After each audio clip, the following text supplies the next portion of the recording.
Snapmarket. Well, hey, Parker. Hey, Brandon, how are you? I'm doing great, man. I got a cough, and we're doing some good stuff with some client work, and I'm figuring out some marketing things. So today's a good day. Yeah. This is what, week 8?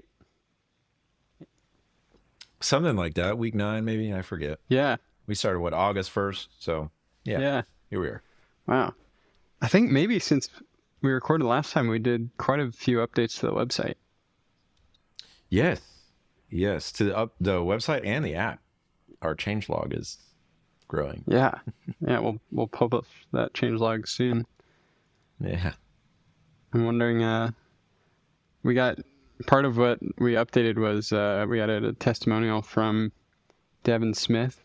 He's one of our clients at Experience Leader. That was really fun to record. We ended up talking for like an hour and then just like spliced, a minute.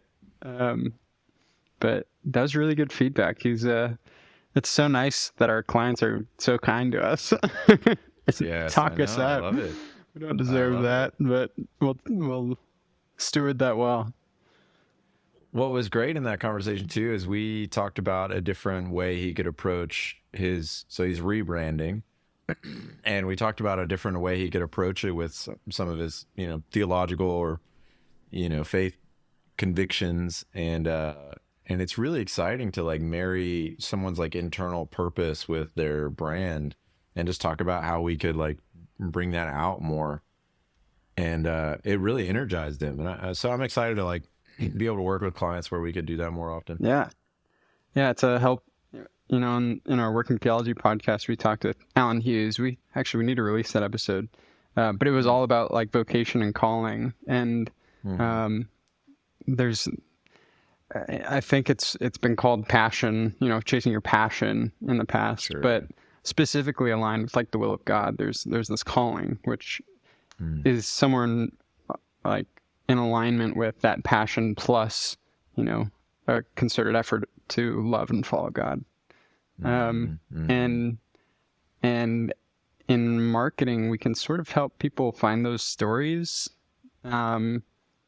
where vocation and like work is just a small piece of, the whole story of, a client or a person that we're working with, but to have that, expressed through, brand messaging or the way that, they attract clients or work with clients.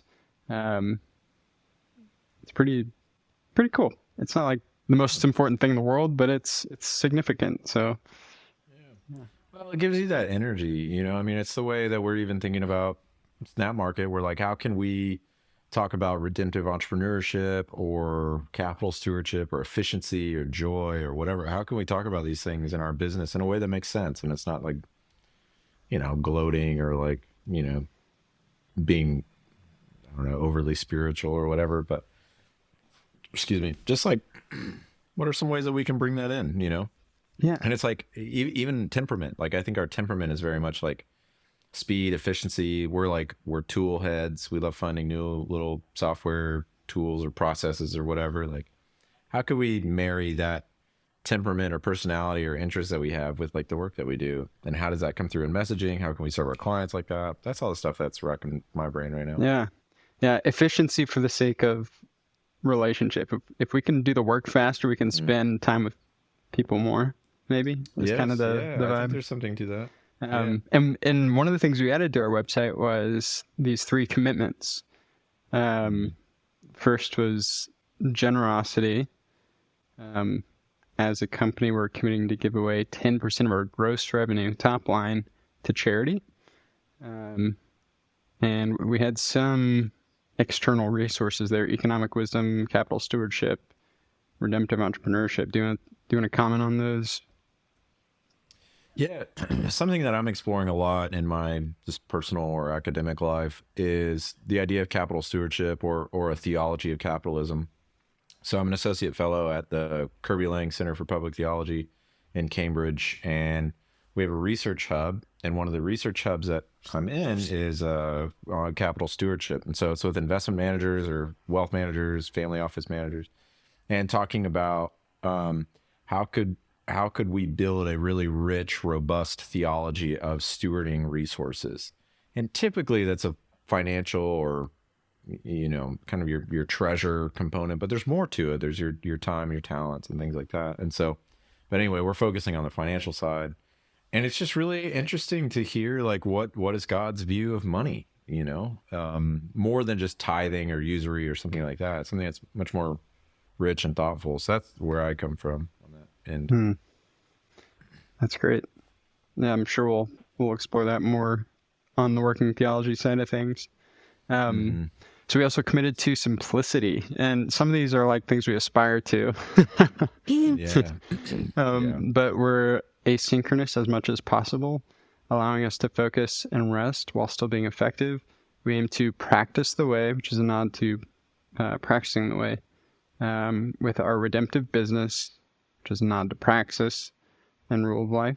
So it doesn't have to be crazy at work, which we had a fun LinkedIn conversation with David Freed. Jason Freed, one of the authors. Yeah, Jason Freed. Hey. So that's pretty cool. Yeah, we just finished that book. It doesn't have to be crazy at work, and it's really like, it was eye-opening for me because a simple thing is they don't have goals at Basecamp or at 37 Signals, which is like, how do you not have goals? And they just don't set goals as a company. And they're a multi-million, tens of millions of dollars in revenue kind of company.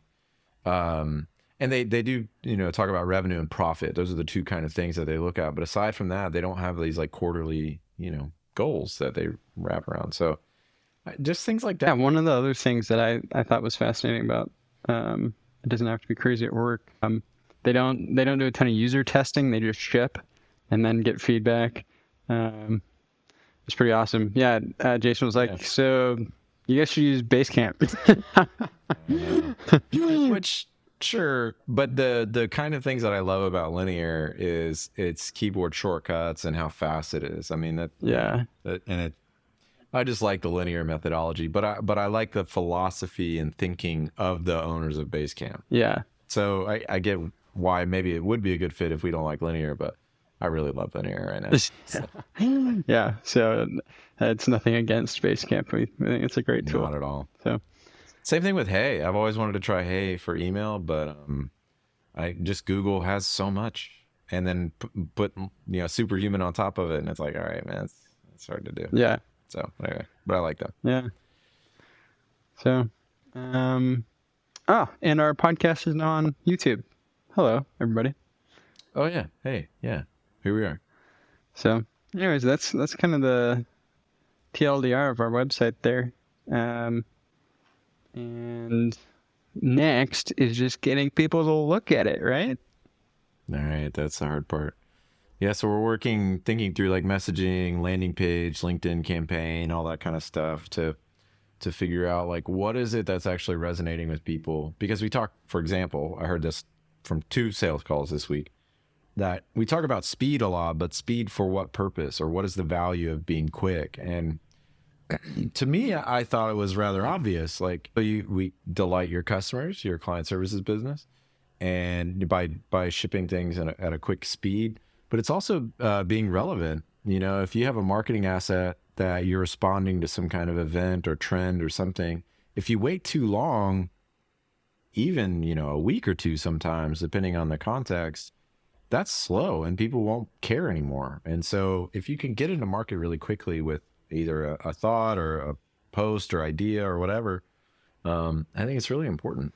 So yeah, and in a way, that sounds like blazing fast, but it's almost just like speed of conversation. Like we enable your company to actually engage with what people are engaging with, rather than, imagine if every conversation we had, I had to prepare for 6 months, for like a 30-second spot. So you're right. That relevance is kind of key.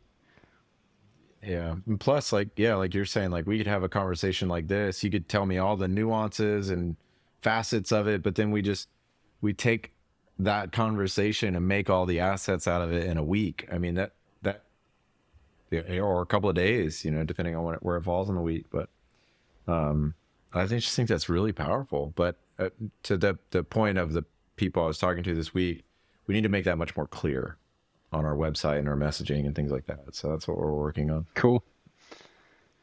Very good. Well, I think we have some client work. We've done some fun branding, building some websites. Yeah. Just deep bop, beep, bop. Yep. Yep. We'll keep getting after it. Alrighty.